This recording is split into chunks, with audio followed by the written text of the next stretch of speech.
कौन है राजेश नामा बंसीवाला? आखिर क्यों हुए आप पार्टी के लिए समर्पित? समाज सेवा से राजनीति की ओर क्यों आना चाहा?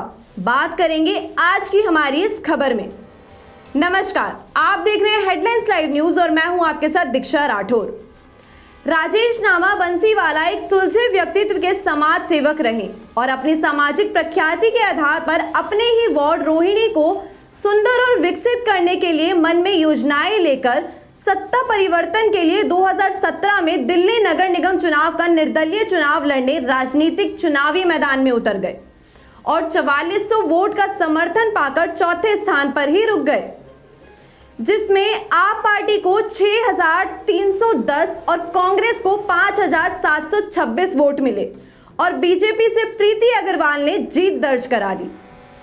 आप पार्टी के कामों से प्रभावित होकर बंसीवाला ने 2020 में आप पार्टी का उम्मीदवार बनकर दोबारा नई उम्मीद के साथ चुनाव लड़ा, लेकिन चुनाव के नतीजों ने कई जन समर्थन देने वाले मतदाताओं के बीच मायूसी ला दी। इसी को देखते हुए अब 2022 के निगम चुनाव में राजेश नामा बंसीवाला ने एक एफिडेविट जारी किया है, जिसमें उन्होंने कहा है कि इस बार के चुनाव में आप पार्टी का प्रत्याशी वार्ड 57 रोहिणी एफ में चुनाव जीतकर आएगा तो मेरी तरफ से 50 लाख रुपए सालाना विकास कार्यों के लिए दिया जाएगा। इस घोषणा को प्रेस कॉन्फ्रेंस के माध्यम से कहा गया है। देखिए हमारी यह खास रिपोर्ट। अरविंद केजरीवाल जी ने विधायक का चुनाव लड़वाया रोहिणी विधानसभा से, तो चारों वार्डों के अंदर हम इसी वार्ड से जीत कर गए। लगभग मुझे 17,000 वोट मिले और विजेंद्र गुप्ता जी को 16,000 वोट मिले। 1,000 वोट से मैं यहाँ से प्लस रहा। इसका सीधा सीधा मतलब मैं ये बताना चाहता हूँ अपने क्षेत्र के निवासियों को भी और जो हमारी पार्टी से जुड़े हुए हैं उनको भी और सभी मीडिया कर्मियों को भी कि भाई हमने जब चुनाव के उसमें सफ़र में कदम बढ़ाया, आप एक बात मान के चलिए, रोहिणी जैसी विधानसभा में 5,000 वोट इंडिपेंडेंट मिलना, तो ये कहीं ना कहीं रोहिणी की जनता की बदौलती मैं इस मुकाम पे पहुंचा हूं।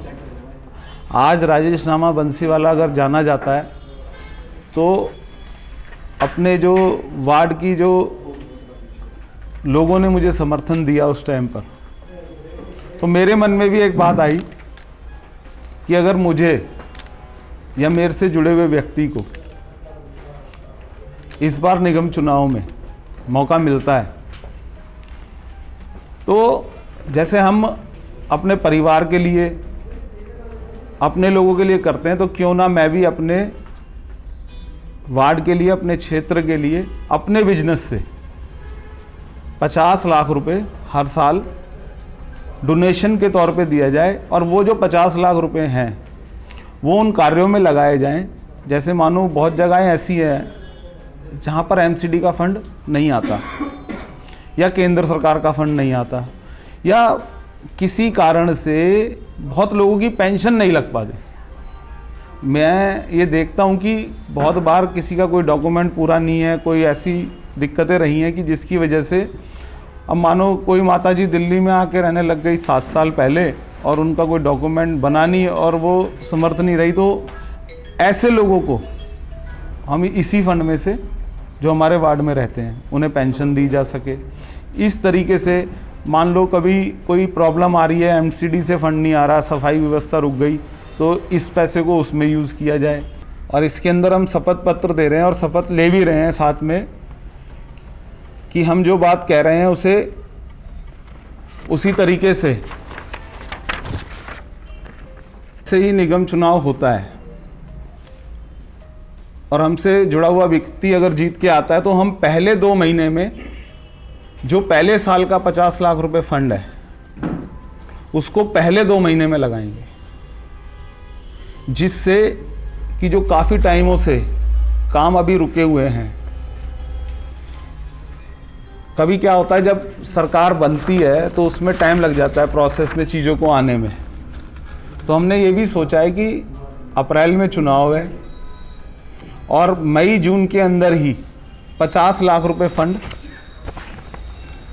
अपने वार्ड में दुरुस्त करने के लिए, सफाई व्यवस्था हो, सूरज पार्क रजा विहार में जिस तरीके की वहाँ पर जो कमियां हैं, देखो ये बहुत बड़ी रकम भी नहीं है और बहुत छोटी रकम भी नहीं है, लेकिन कहीं ना कहीं जहाँ यूटिलाइज किया जा सके उसे करेंगे और जहाँ जहाँ से जैसे सुझाव आएंगे उसको उसी तरीके से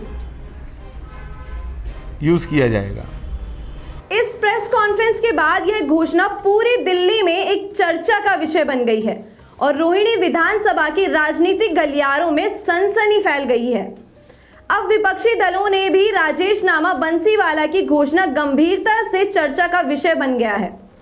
ऐसे में अब देखना यह होगा कि आप पार्टी किस मजबूत दावेदार को चुनाव लड़ाती है और वह जीतकर आता है या नहीं।